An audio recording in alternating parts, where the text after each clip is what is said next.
திருநாவுக்கரசு சுவாமிகள் அருளிய 5ஆம் திருமுறை திருத்தில்லை பாடல் 10. நாடி நாரணன் நான்முகன் என்றிவர் தேடியும் திரிந்தும் காண வல்லரோ மாட மாளிகை சூழ்தில்லையாம் வளத்து ஆடி பாதமென் நெஞ்சுள்ளிருக்கவே. பாடலின் பொருள்.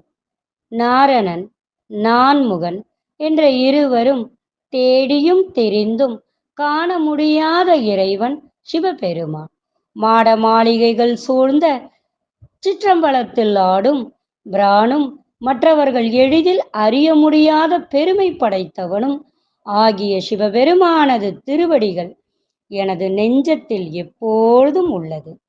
திருச்சிற்றம்பலம். என் நாடுடைய சிவனே போற்றி, என் நாட்டவர்க்கும் இறைவா போற்றி.